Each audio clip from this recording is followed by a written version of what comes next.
एक गली में भला सा बूढ़ा लैंप था जिसने बहुत साल तक ईमानदारी के साथ अपना काम किया, पर अब उसे पुराने फैशन का बताया जा रहा था। खंभे पर लटक कर गली को रोशनी देने की यह आखिरी शाम थी। उसे उस नृत्यांगना की तरह लग रहा था जो आखिरी बार नाचने वाली थी, और फिर कल से उसके बारे में लोग यही कहने वाले थे कि वह नाचा करती थी।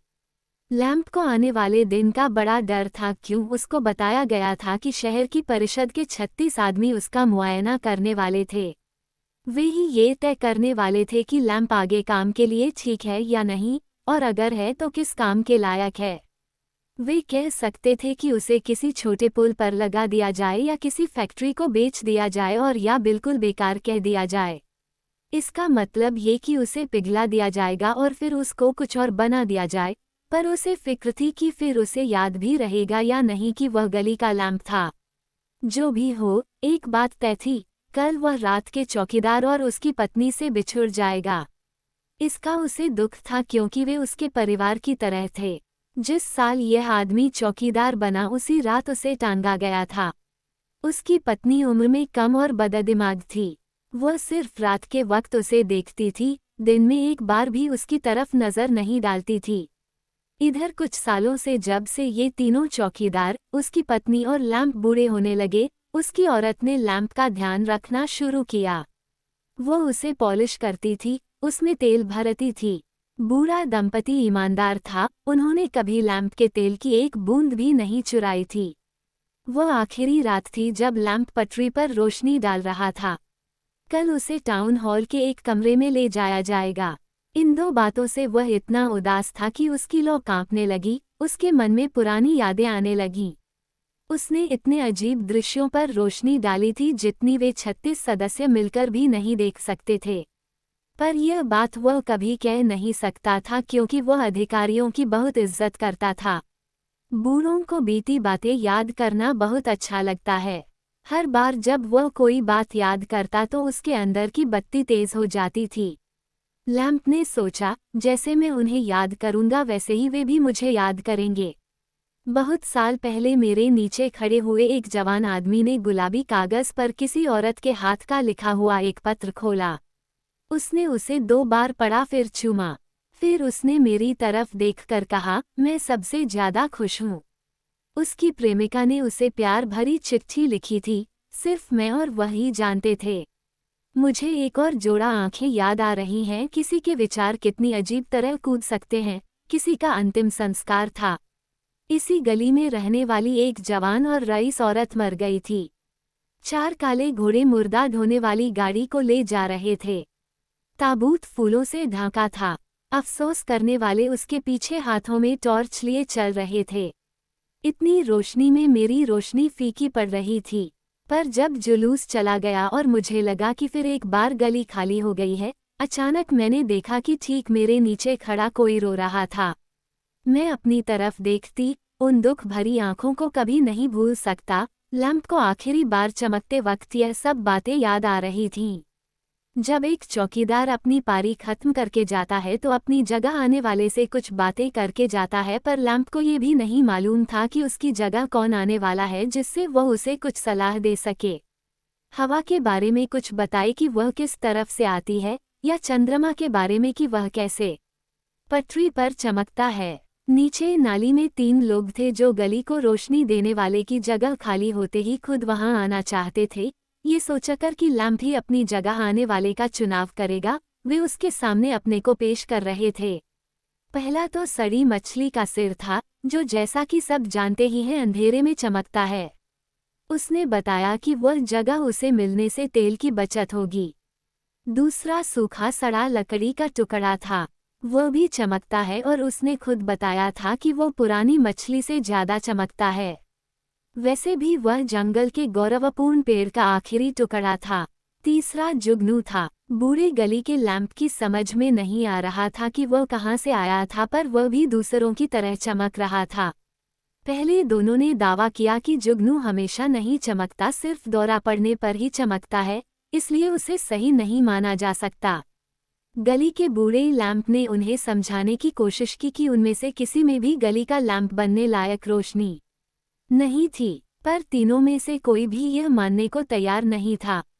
जब उन्हें बताया गया कि किसी भी हालत में लैंप अपने वारिस को तय नहीं कर सकता तो वे बोले कि इस खबर से वे खुश थे क्योंकि सभी मानते थे कि बूढ़ा लैंप इतना बड़ा निर्णय लेने के काबिल नहीं था। वह बुढ़ापे के कारण अक्ल खो बैठा था। उसी वक्त कोने से हवा आई और उसकी टोपी में से सीटी बजाती हुई निकल गई। यह मैं क्या सुन रही हूँ कि तुम कल हमें छोड़कर जा रहे हो? क्या आज यहाँ तुम्हारी आखिरी शाम है? मैं तुम्हें विदा करते हुए एक भेज दूंगी। मैं तुम्हारे दिमाग के जाले हटाकर साफ कर दूंगी। इससे तुमने जो कुछ देखा और सुना है वह तुम सिर्फ याद ही नहीं रख सकोगे, बल्कि तुम्हारे सामने जो कुछ बताया या पढ़ा जाएगा वह तुम देख भी पाओगे। कितनी बढ़िया भेंट है, बूढ़ा लैंप बोला। बस मुझे गलाया न जाए। हवा ने जवाब दिया, कभी ऐसा हुआ तो नहीं है। अब मैं तुम्हारी याद ताज़ा करूंगी।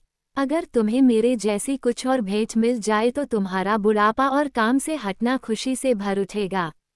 पर अगर मुझे पिघला दिया गया तो क्या तब भी मेरी याद रहेगी? ठंडी सांस भरकर लैंप बोला। हवा ने पूरी ताकत से फेंकते हुए कहा, बूढ़े लैंप, अक्ल से काम लो। तभी बादल के पीछे से चांद निकला। हवा ने पूछा, तुम बूढ़े लैंप को क्या दोगे? मैं कुछ नहीं, चंद्रमा बोला। मैं तो खुद खत्म होता जा रहा हूँ। इसके अलावा लैंप ने मुझे थोड़ी ही रोशनी दी है। मैंने ही उसे दी है। और चंद्रमा बादलों के पीछे छिप गया क्योंकि उसे किसी के मांगने से बेहद नफरत थी। टोपी पर एक बूंद पानी गिरा। उन्होंने बताया कि स्लेटी बादलों ने उन्हें ऊपर से भेजा था और वे एक कीमती भेंट लाए थे।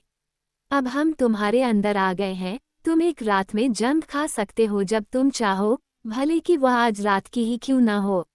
लैंप को वह बहुत बुरा तोहफा लगा। हवा भी उसकी बात मान गई। वह जितना तेज चीख सकती थी चीख कर बोली, क्या किसी के पास देने को इससे अच्छी भेंट नहीं है? कुछ बेहतर नहीं है? आसमान से गिरते एक तारे ने आग की लकीर सी खींच दी। क्या था? मछली के सिर ने चिल्लाकर पूछा। मेरे ख्याल से एक तारा बूढ़े लैंप में गिर गया है। अगर लैंप की जगह इतने बड़े लोग आ रहे हैं तो हम तो घर ही चले जाएं तो अच्छा है। और उन तीनों ने वही किया। बूढ़ा लैंप पहले से ज्यादा तेजी से चमक रहा था। ये बहुत अच्छी भेंट थी। लैंप बोला, ऊपर चमकते सितारों को मैं हमेशा बड़ी प्रशंसा से देखता था। चाहे मैंने भी सारा जीवन कोशिश की है पर मैं कभी उतना तेज नहीं चमक सकता जैसा वे हमेशा चमके हैं। उन तारों ने मुझ जैसे गरीब, धुंधले से गली के लैंप को इतना बढ़िया तोहफा भेजा है।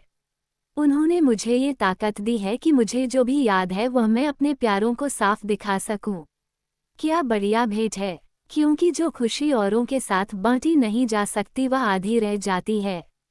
हवा बोली, तुम्हारा ख्याल बहुत अच्छा है, पर मुझे डर है कि वह तुम्हें ये बताना भूल गए कि कुछ करने के लिए तुम्हें अपने अंदर एक जलती हुई मोमबत्ती की जरूरत होगी। उसके बिना कोई कुछ नहीं देख पाएगा। तारों ने शायद इसलिए नहीं बताया होगा क्योंकि उन्होंने सोचा होगा कि नीचे जो कुछ चमकता है उसमें जलती हुई मोमबत्ती होती ही है। अब मैं थक गई हूँ। मेरे ख्याल से अब मैं आराम करूंगी। और हवा चली गई। अगले दिन की छोड़ो, शाम की बात करते हैं जब लैंग आराम कुर्सी पर रखा था।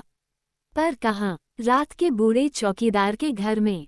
उसने परिषद के 36 सदस्यों से अपने लंबे और ईमानदारी से किए गए काम में इनाम के तौर पर वह पुराना गली का लैंप मांगा था। वे हंसे पर बूढ़े आदमी को वह लैंप ले जाने दिया। अब वह स्टोव की बगल में पड़ी आराम कुर्सी पर रखा था। ऊपर टंगे लैंप से वह दुगुना बड़ा लग रहा था। खाना खाते हुए बूढ़े जोड़े ने प्यार से उसकी तरफ देखा। वे लैंप को मेज पर जगह दे देते पर उसकी कोई तुक नहीं थी। जिस कमरे में रहते थे वह जमीन से 2 फुट नीचे एक तहखाना था। उसमें घुसने के लिए पत्थर का गलियारा था। कमरा साफ सुथरा और गर्म था। पलंग और 2 छोटी खिड़कियां पर्दों से छिपे थे। खिड़की की चौखट पर 2 अजीब से गमले रखे थे जो उनके पड़ोसी ने इन्हें लाकर दिए थे। वह जहाज पर काम करता था। ये गमले वह पूर्वी या पश्चिमी हिंद द्वीप समूह से लाया था। इतना बूढ़े मियाँ बीवी को भी पता नहीं था, पर वे चीनी के बने 2 हाथी थे जिनकी पीठ पर मिट्टी भरने के लिए गड्ढा था। एक में उन्होंने प्याज जैसी सब्जी बोई हुई थी। वो मानो बूढ़े पति पत्नी के लिए सब्जी का बगीचा था। दूसरे में फूल खिल रहा था। वो उनका फूलों का बगीचा था। दीवार पर वियना की कांग्रेस का एक बड़ा रंगीन चित्र लगा था। इस तस्वीर में यूरोप के सारे राजाओं और बादशाहों को एक नज़र में देखा जा सकता था। कोने में एक पुराने जमाने की घड़ी रखी थी जो हमेशा आगे रहती थी। बूढ़े का कहना था कि धीरे चलने से तेज चलना बेहतर होता है। बूढ़े मियाँ बीवी खाना खा रहे थे। लैंप स्टोव के पास कुर्सी पर था। लैंप को लग रहा था कि उसकी दुनिया ही उलट गई। पर जैसे ही बूढ़े आदमी ने पुरानी बातें याद करनी शुरू की कि कैसे बारिश हो या खुला, गर्मियों की रात हो या सर्दियों की लंबी रात उसने और लैंप ने साथ साथ वक्त बिताया था, तब लैंप को लगा कि तहखाने में गर्म स्टोव के पास बैठना भी अच्छा लगता है। लैंप को पिछली बातें ऐसे याद आने लगी जैसे अभी हुई हों। हवा ने उसकी याद ताज़ा करने का काम बढ़िया ढंग से किया था। बूढ़ा बुढ़िया बड़े मेहनती लोग थे, एक मिनट भी बेकार नहीं करते थे। इतवार की दोपहर को बूढ़ा किताब लेकर ऊंची आवाज में पढ़ता था। वह यात्रा के, खासकर अफ्रीका के गर्म जंगलों के बारे में पढ़ना पसंद करता था जहां हाथी घूमते थे। उसकी पत्नी खिड़की की चौखट पर रखे हाथियों को देखकर कहती, मुझे लगता है मैं उन्हें देख पा रही हूँ। गली के लैंप का मन होता था कि उसमें जलती हुई मोमबत्ती हो। फिर बूढ़ा बुढ़िया भी वह सब देख सकते थे जिनकी वह कल्पना कर सकता था। वह ऊंचे पेड़ देख सकता था जो इतने पास पास थे कि उनकी डालें एक दूसरे में उलझती थीं, घुड़सवारी नंगे आदिवासी लोग और हाथियों के झुंड जो अपने बड़े पैरों के नीचे पौधों को कुचलते हुए चलते जाते थे। लैंप ठंडी सांस भरते हुए सोच रहा था, अगर मोमबत्ती ही न हो तो मेरी इस देन का क्या फ़ायदा। पर ये दोनों तो इतने गरीब हैं कि उन्हें खरीद ही नहीं सकते। ये तो सिर्फ चर्बी से बनी या तेल की बत्ती ही इस्तेमाल कर सकते हैं। पर एक दिन उस तहखाने में मुट्ठी भर मोमबत्ती के बचे हुए टुकड़े आए। दोनों ने बड़े टुकड़े रोशनी के लिए जला लिए, पर उन्हें यह नहीं सूझा कि एक टुकड़ा लैंप में भी रख दें। छोटे टुकड़ों से बुढ़िया ने अपने सिलाई के धागे को मजबूत किया। लैंप को शिकायत थी कि मेरे पास इतनी निराली देन है, मेरे अंदर पूरी दुनिया है, पर मैं इन बूढ़े पति पत्नी को नहीं दिखा सकता। वे नहीं जानते कि मैं उनकी सफ़ेदी वाली दीवारों को बढ़िया कपड़े से सजा सकता हूँ। वे बढ़िया घने जंगल देख सकते हैं, वे जो चाहे वही देख सकते हैं, पर हाय, वे यह नहीं जानते। अब लैंप को साफ करके चमकाकर कोने में रख दिया गया था। हर आने जाने वाले की नज़र उस पर पड़ती थो। ज़्यादातर लोग सोचते थे वो कोई पुरानी बेकार की चीज़ है, पर चौकीदार और उसकी पत्नी सचमुच उसे प्यार करते थे। उस दिन चौकीदार का जन्मदिन था। बुढ़िया ने लैंप के सामने खड़े होकर कहा, आज उनके लिए तुम्हें भी चमकना होगा। लैंप ने उम्मीद से भरकर सोचा, इन्हें भी अक्ल आई, अब वे मुझे एक मोमबत्ती देंगे। बुढ़िया ने फिर लैंप में तेल भरा और वह सारी शाम जला। अब लैंप को पक्का विश्वास हो गया कि तारों ने उसे जो भेज दी थी वह बेकार जाएगी। उसकी बाकी जिंदगी में उसे मिले सारे उपहारों में सबसे अच्छा उपहार छिपे हुए खजाने की तरह बेकार पड़ा रहेगा। उस रात लैंप ने सपना देखा, अगर किसी के भी पास लैंप जैसी देन हो तो वह सपना देख सकता है कि बूढ़ा बुढ़िया मर गए हैं और उसे धलाईघर में गलाने के लिए भेज दिया गया है। वह उतना ही डरा हुआ था जितना उस दिन था जब 36 सदस्य उसका मुआयना करने आए थे। हालांकि उसके पास जंग खाकर धूल में मिलने की ताकत थी, पर उसने उसका इस्तेमाल नहीं किया। उसे गलाया गया, फिर गरम लोहे से एक सुंदर मोमबत्ती दान बनाया गया जिसका आकार हाथों में फूल का गुलदस्ता लिए एक परी का था। फूलों के बीच में मोमबत्ती लगाने के लिए एक छेद था। उस मोमबत्ती दान को एक गरम कमरे में हरे रंग की लिखाई की मेज पर रख दिया गया। उस कमरे में बहुत सी किताबें थीं और दीवारों पर चित्र लटके थे। वह एक कवि का कमरा था, जो कुछ सोचकर या कल्पना करता लिखता था। ऐसा लगता था कि उस कमरे में वीरान अंधेरे जंगल, धूप से चमकते नदी के पास के मैदान जहां सारस चलते थे, यहाँ तक कि लहराते समुद्र पर तैरते जहाज का डेक तक, सब कुछ मौजूद था। बूढ़े लैंप ने कहा, मेरे पास भी क्या देन है, मैं तो गला दिया जाना चाहूँगा, पर नहीं, तब तक नहीं जब तक कि ये बूढ़े बुढ़िया जिंदा हैं। मैं जैसा हूँ वे मुझे वैसे ही प्यार करते हैं।